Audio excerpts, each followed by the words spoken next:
Great job this weekend, guys. Yeah, thank you for the effort. Great job on pit road.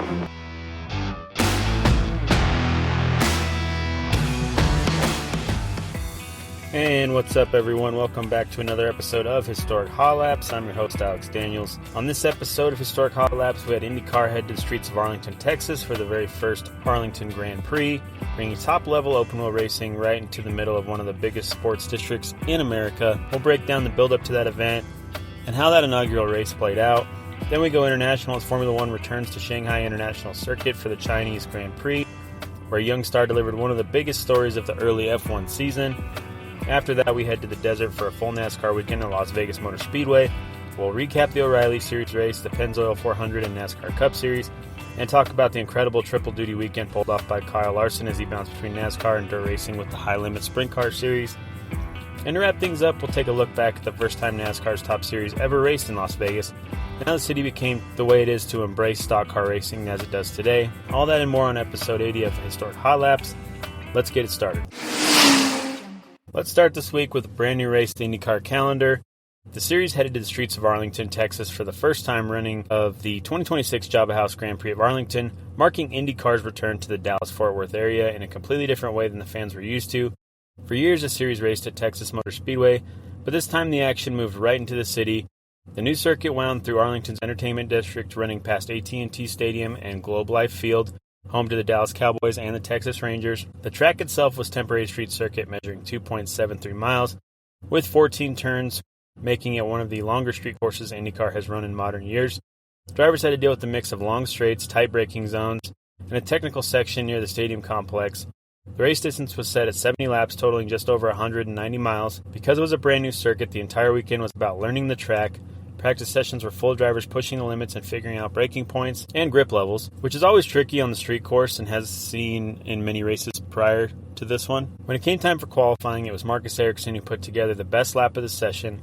The Andretti Global driver took the first pole position in Arlington history with lap 1 minute 34 seconds. Right behind him on the front row, Alex Palou and Pato O'Ward lined up in third. Not only is this the inaugural Arlington pole position, but it's his first one of his career as well.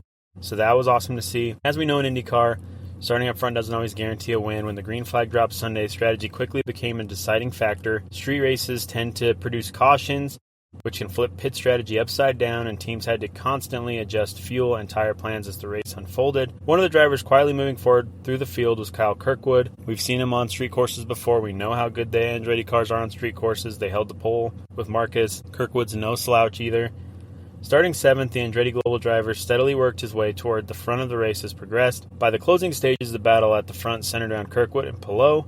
The two traded the lead during the final stint as strategies played out and the pace ramped up. In the end, it was Kirkwood who came out on top. Kyle Kirkwood won the inaugural Arlington Grand Prix, giving Andretti Global the first victory at a brand new event, adding another street course win to his growing resume. Finishing second was Alex Palou for Chip Ganassi Racing, continuing a strong start to his championship defense. Rounding out the podium was veteran driver Will Power, giving Andretti Global 2 cars in the top 3 and his first podium with Andretti, which is great. So the final podium was the first ever Arlington Grand Prix looks like this. First place Kyle Kirkwood, second place Alex Palou, third place Will Power, the teams you would expect to see up there. Marcus Ericsson, who started on the pole, wasn't able to convert it to a win, but the race still marked a successful debut for the event overall. For IndyCar, the Arlington weekend was more about a brand new marquee event in major sports market, more than just the race results, backed by partnerships involving Cowboys and Rangers, organizations, and designed to create a festival-style race weekend around the entertainment district there in the Fort Worth area. If the inaugural race was any indication, the Arlington Grand Prix could quickly become one of the most talked about stops on the IndyCar calendar. From IndyCar's newest race in Texas, let's shift over to the world of Formula One, where the championship headed into Asia for the Chinese Grand Prix at the Shanghai International Circuit. And this race turned into one of the biggest stories of the early 2026 season because Formula One might have just witnessed the arrival of its next superstar. The second round of the Formula One season took place at the Shanghai International Circuit, a 56-lap race around the 5.4-kilometer circuit that has hosted F1 events since 2004. The weekend used a sprint format, which means fans got extra racing before the main event, but the biggest headline of the weekend belonged to a 19-year-old rookie making waves with Mercedes. That driver was Kimi Antonelli. Antonelli had already made history earlier in the weekend by becoming the youngest pole sitter in Formula One history. and he carried that momentum straight into the Grand Prix itself. When the race got underway, there was plenty of early drama. A safety car was triggered after an incident involving Lance Stroll, which briefly bunched the field up and shoveled some strategies. At the front, Antonelli had to fight to keep control of the race. He briefly lost track of position at the start, but quickly recovered and began pulling away from the field. As the race settled into its rhythm, Mercedes clearly had the pace advantage. Behind him, his teammate George Russell stayed within striking distance, keeping the pressure on, but never really quite close enough to launch a serious challenge for the win. Meanwhile, a big storyline developed behind them and the fans for Ferrari. 7-time world champion Lewis Hamilton, who's now a Ferrari driver as we know, was battling hard with teammate Charles Leclerc for a position, and both drivers tried to secure a podium spot. The race saw several notable retirements.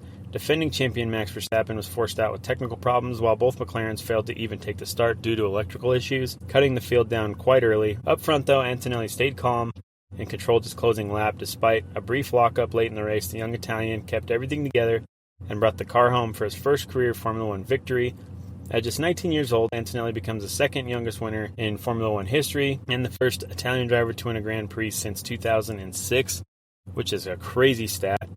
The result also delivered a huge day for Mercedes. The final podium at the 2026 Chinese Grand Prix looks like this: Kimi Antonelli, George Russell, and Lewis Hamilton.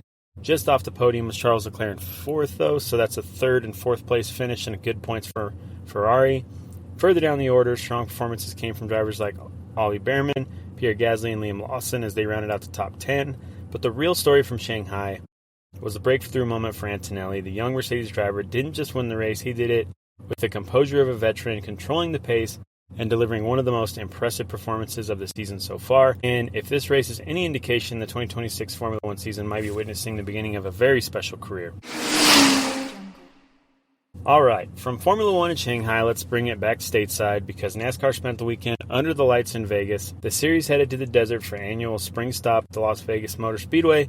It turned into a packed weekend with racing with the NASCAR O'Reilly Auto Parts Series on Saturday and the Cup Series on Sunday. So let's just start with Saturday's race. Saturday night belonged to NASCAR O'Reilly Auto Parts Series with running of the Luna 200 lap race around the mile-and-a-half oval. Qualifying saw Sam Mayer grab the pole position, but once the race started, the story quickly became domination from another JR Motorsports driver. Justin Allgaier controlled the early stages of the race, sweeping both Stage 1 and Stage 2 while leading a race-high 48 laps. Looked like a veteran might be on his way to another Vegas win, but the race really came alive late. Multiple cautions stacked up the final stage, bunching the field together and setting up the series' late restarts and shuffling the order. When the field took the green for the final run, one driver took advantage of the opportunity. That driver was Kyle Larson.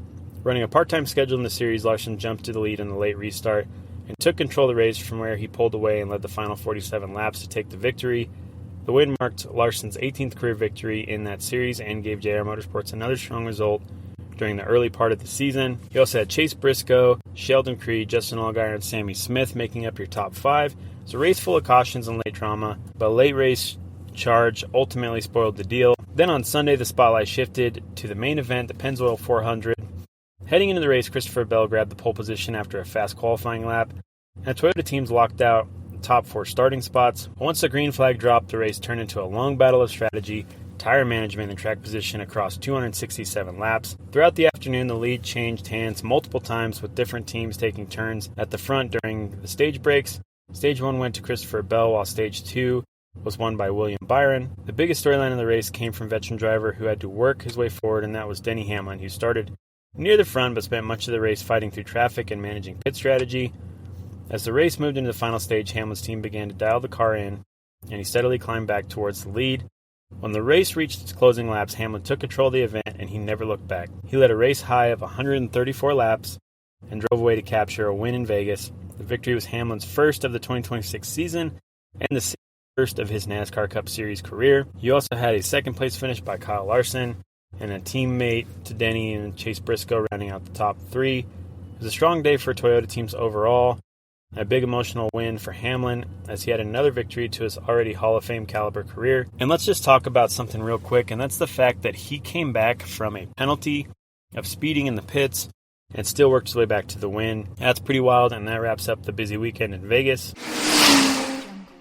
Now, while NASCAR was taking over Las Vegas Motor Speedway, the dirt racing world was also in town with the High Limit Racing Series, the Sprint Car Championship co-founded by Kyle Larson and Brad Sweet. The High Limit Tour brought its 410 sprint cars to Las Vegas Motor Speedway's dirt track, turning the weekend into a rare crossover moment. One of NASCAR's biggest stars was also racing in a national dirt sprint car event, just a short distance away. And Larson wasn't just there to promote the series, he was racing in all of it.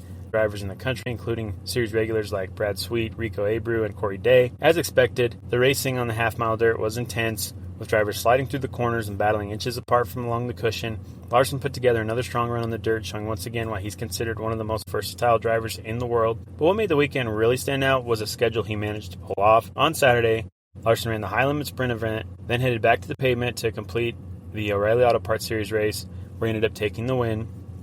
And on Sunday, he ended up back in the cockpit again with the Pennzoil 400, where he followed up his Saturday victory with a second-place finish. So in the span of a single weekend, Larson raced a 410 sprint car in dirt and won a NASCAR Support Series race on pavement, and nearly won the Cup Series race as well.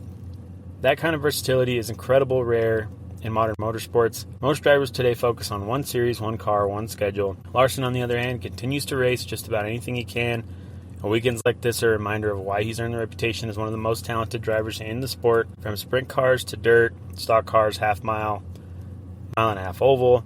It's another busy, impressive weekend for the driver of that number 5. And we can't talk about any of this without talking about the battle that Corey Day, Kyle Larson had both on the dirt and then again at the O'Reilly Series race. Just incredible. Obviously, we're seeing Corey Day come around, kind of earning his keep finally.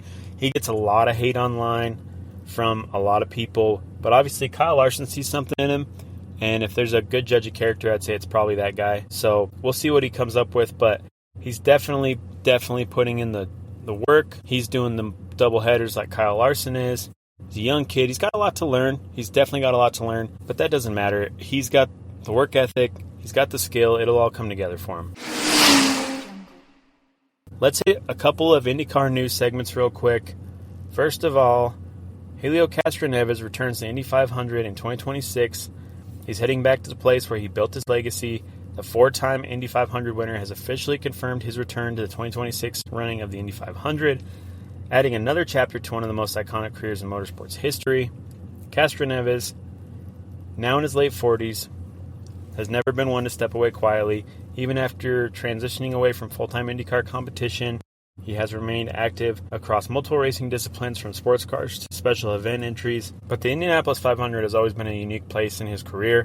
This return is not just another start, it's a chance to chase history. With 4 victories at Indy already on his resume, Castroneves is tied with A.J. Foyt, Al Unser, and Rick Mears for the most win in race history. A 5th victory would make him the outright record holder, something no driver has ever achieved. And if there's one thing fans have learned over the years, it's that you can never count him out at Indianapolis. Castroneves' relationship with Indy 500 is defined by consistency and big moments. His wins in 2001, 2002, 2009, and 2021 showed not only longevity, but an ability to perform under pressure across different eras of IndyCar racing. His 2021 victory in particular proved he could still compete at the highest level, holding off a charging field in the closing laps to secure his 4th win. Since then, each return to the Speedway has carried a sense of anticipation, not just nostalgia, but genuine belief that he could do it again. Details around his 2026 entry, including team alignment and full race preparation, are expected to draw significant attention as the month of May approaches. We all know this is a one-shot, one-off effort, but it's also part of their broader program. The focus will be on giving Castroneves a competitive shot at the history of being a 5-time winner. Beyond the stats, though, his presence adds something intangible to this event. Castroneves is one of the most recognizable and charismatic figures in IndyCar history. From his signature fence climb celebrations to his connection with the fans, he brings energy that few drivers can match. The Indy 500 thrives on moments and personalities, and his return guarantees both of those things. For long-term fans, it's another opportunity to watch a legend take on the greatest race in the world. For newer fans, it's a chance to witness a driver chasing something truly historic. And for Castroneves himself, it's simple. One more shot, a shot at 5. 2026 Indy 500 just got a lot more interesting with Spider-Man's return. One more return driver we want to talk about real quick. Takuma Sato is officially heading back to the Indy 500, reuniting with RLL for the 2026 running of the race. For fans of the 500, this move just feels right. Sato's built his reputation in Indianapolis as one of the most aggressive and fearless drivers in the field. It's an all-or-nothing approach that's defined his career at the Speedway, and it's also what's led to some of the most memorable moments in recent Indy 500 history. Of course, the biggest highlight came in 2020 when Sato drove that RLL car to victory at the Indy 500, marking his second win at the race and giving a team one of the big modern-era success stories there is. The history makes this reunion quite interesting. Rahal Letterman Lanigan Racing has always shown strong pace, particularly in qualifying, and pairing that with a driver like Sato who isn't afraid to take risks when it matters most creates a combination that could be very competitive once again. Obviously, Sato's always one of their strongest drivers, no matter what car he brings out. And I think a lot of that's his fearless approach. Even beyond the win in 2020, though, Sato's Indy 500 record tells a story. He's been in contention multiple times, often running at the front in the closing laps. And while that aggressive style has sometimes led to heartbreak, it's exactly what you will need to win a race like this. At Indy, playing it safe rarely gets the job done. This return also adds more depth to the 2026 Indy 500 field. With veterans, former winners, and rising stars all aiming for victory, Sato brings both experience and unpredictability into the mix, and that's what makes him so dangerous. When the laps wind down and it's time to go for the win, Sato's always proven he's willing to take that kind of chance and define Indy 500 history. For RLL Racing, this is putting a proven winner back in one of their cars in the biggest race of the year. For Sato, it's another opportunity to add his name to the Borg Warner once again. If history has shown us anything, it's that Takuma Sato shows up in Indianapolis, something memorable usually happens. Before we wrap up this episode, which I can't believe we're at episode 80, and the following's been getting bigger, so I gotta say thank you all, whoever subscribed, liked, shared, word of mouth, whatever it is, follow us on the socials. We appreciate it. Let's keep this thing going. Please like, share, subscribe, do all the stuff. But before we wrap up episode 80, let's take a trip through motorsports history and talk about the very first NASCAR Cup race ever held in Las Vegas. Today, Las Vegas is one of the most recognizable West Coast stops for the NASCAR calendar. The modern track hosts multiple race weekends a year. It's part of the playoff schedule usually, or the chase schedule, I guess I should say now. And thousands of fans make the trip to the desert every year. Getting NASCAR to Vegas in the first place wasn't so simple. To understand the story, we actually have to go back decades. Believe it or not, NASCAR's first appearance in Las Vegas happened long before the modern speedway existed. Back in 1955, NASCAR held a single cup race at a dirt track called Las Vegas Park Speedway, located near what is now the Las Vegas Convention Center. The race was scheduled for 200 laps, but ended early due to darkness, and it was won by Norm Nelson. That race never returned. For the next 40 years, Las Vegas grew into a global entertainment capital, but major stock car racing was nowhere to be found. The city simply didn't have a facility capable of hosting NASCAR's top series. That finally began to change in the mid-1990s. Construction started on the Las Vegas Motor Speedway in 1995, about 15 miles northeast of the Las Vegas Strip. The facility was designed as a 1.5-mile tri-oval, similar in size to tracks like Charlotte and Texas, but built to attract major national events. At the time, bringing NASCAR to Las Vegas was still considered a gamble. Local leaders had concerns about traffic, infrastructure, and whether a massive crowd would even show up for stock car racing in a city known more for casinos, boxing, and entertainment shows, right? But the developers believed the city's tourism industry could actually be the track's biggest advantage. Fans could travel to Vegas, watch a race, spend the rest of the weekend enjoying everything else the city has to offer, and it turned out to be a pretty good idea. The new speedway opened in 1996 and quickly began hosting smaller events. The NASCAR Craftsman Truck Series and the NASCAR Busch Series both raced there before the Cup Series arrived. By 1997, the track had proven it could handle big crowds and national television coverage. That success convinced NASCAR to add Las Vegas to its schedule for the 1998 season. The stage was finally set for the first modern Cup race in the desert. On March 1st, 1998, NASCAR held the inaugural 1998 Las Vegas 400 at Las Vegas Motor Speedway. The race covered 267 laps, totaling just over 400 miles around the 1.5-mile tri-oval, and the event drew a massive crowd. More than 107,000 fans packed the grandstands that day, making it the largest single-day sporting event attendance in Nevada history at the time. For a city that had never hosted a modern NASCAR Cup race before, that turnout proved the real demand for stock car racing in Las Vegas. The pole position for the first race went to Dale Jarrett, driving the number 88 Ford for Robert Yates Racing. Jarrett's qualifying lap averaged 168.2 miles per hour, setting the benchmark for the brand new track.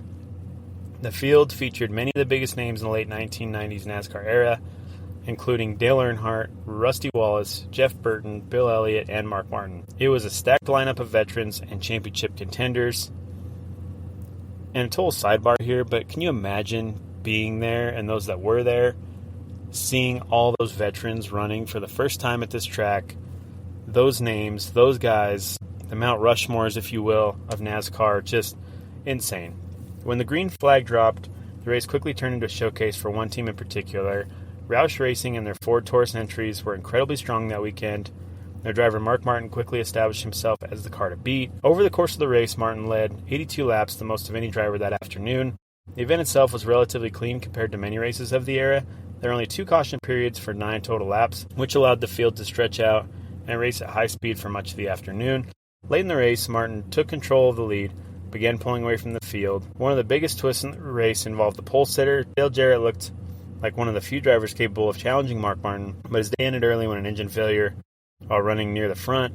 A mechanical issue knocked him out of contention and opened the door for Martin to steal the victory. After 267 laps, Mark Martin crossed the finish line to win the very first NASCAR Cup race at Las Vegas Motor Speedway. The final top 5 looked like this. You had Mark Martin in first place, Jeff Burton in second place, Rusty Wallace in third place, Johnny Benson Jr. in fourth place, and Jeremy Mayfield in fifth place, and there's a name we haven't heard in a while. The race had averaged a speed of 146.5 miles per hour, a strong pace for a brand new facility hosting its very first Cup event. For Martin and Roush Racing Team, it was another major victory during one of the most competitive seasons of his career. Mark is in turn number 4, coming onto the tri-oval and looking at the white flag, indicating a mile and a half left. And he wins the inaugural Las Vegas 400. It'll be his 23rd career win if he can pull it off. Let's see what happens on this final lap. Jeff Burton gains 2 minutes of a second again. That last lap, we can see Jeff Burton behind the 2 lap cars of Schrader and Bobby Hamilton. Mark Martin goes on to the backstretch. He's halfway around. Burton indeed is coming on strong, but I'm not sure he's got enough to do it. It doesn't look like he will. Mark Martin now in turn number 4. Here he is. The crowd is on its feet cheering for the winner of the inaugural Las Vegas 400, Mark Martin. Jerry Moss told us at the very beginning of the show today that Mark Martin was very, very confident. Mark Martin has his 23rd career win, his 14th on a super speedway, and it is the first win for Ford Taurus in NASCAR Winston Cup competition. Here's Jerry. Well, Jack Roush, by our calculations, first, second, fourth, sixth, and 10th. 5 Roush cars in the top 10, one a day. Well, that's what we set out to try to do. You know, I know that's being awful greedy, but everybody's worked hard. This thing ebbs and flows. You know, you wind up doing better than you should for a while. Normally, it seems like you don't do nearly as well as you should. It all kind of come together. Let me tell you something. God answered my prayers today. We had problems today, and I didn't think we were going to make it. I just didn't think we were going to make it, and you know, I just prayed for, you know, for it to be His will, whatever, and that I would accept it if it broke. But I was going to go out leading, and that's when I stepped on it, went to the front. That success of that first race proved something very important. NASCAR could thrive in Vegas. The city embraced the event, fans showed up in huge numbers, and the combination of racing and entertainment made it one of the most unique stops on the schedule. Since the inaugural race in 1998, Las Vegas Motor Speedway has gone on to host dozens of NASCAR Cup Series races, and eventually became important enough to earn a spot in the playoff schedule. What started as a risky idea in the desert turned into one of the most popular race weekends in the sport. And that's the story of the NASCAR Cup race in Vegas. From the dusty experiment in the 1950s to a sold-out crowd of more than 100,000 fans in 1998, to the modern NASCAR weekend we just saw this last weekend, Las Vegas and stock car racing have come a long way together, and there's not much more to say about it. It's a West Coast swing. It's perfect. We need more West Coast races for NASCAR, and I'll just end it right there. With that, we're going to wrap up this episode of Historic Hot Laps. Again, thank you for being here with us. Thanks for following along. Thank you for spending time with us on the show every week. If you have anything, please hit us up on the socials. You want us to talk about anything specific, you got stories to share. Sometimes we throw a poll up on there. We're on all the stuff. Instagram, Twitter /X, TikTok, YouTube. Definitely follow the YouTube channel if you haven't already. We post a lot of stuff up there as well. That's about it from us. Got a big weekend of racing ahead of us. Like always, we're full swing now at this point. We'll recap it all next week. We'll talk about the latest news stories, everything else. And with that, stay safe. Thanks for tuning in.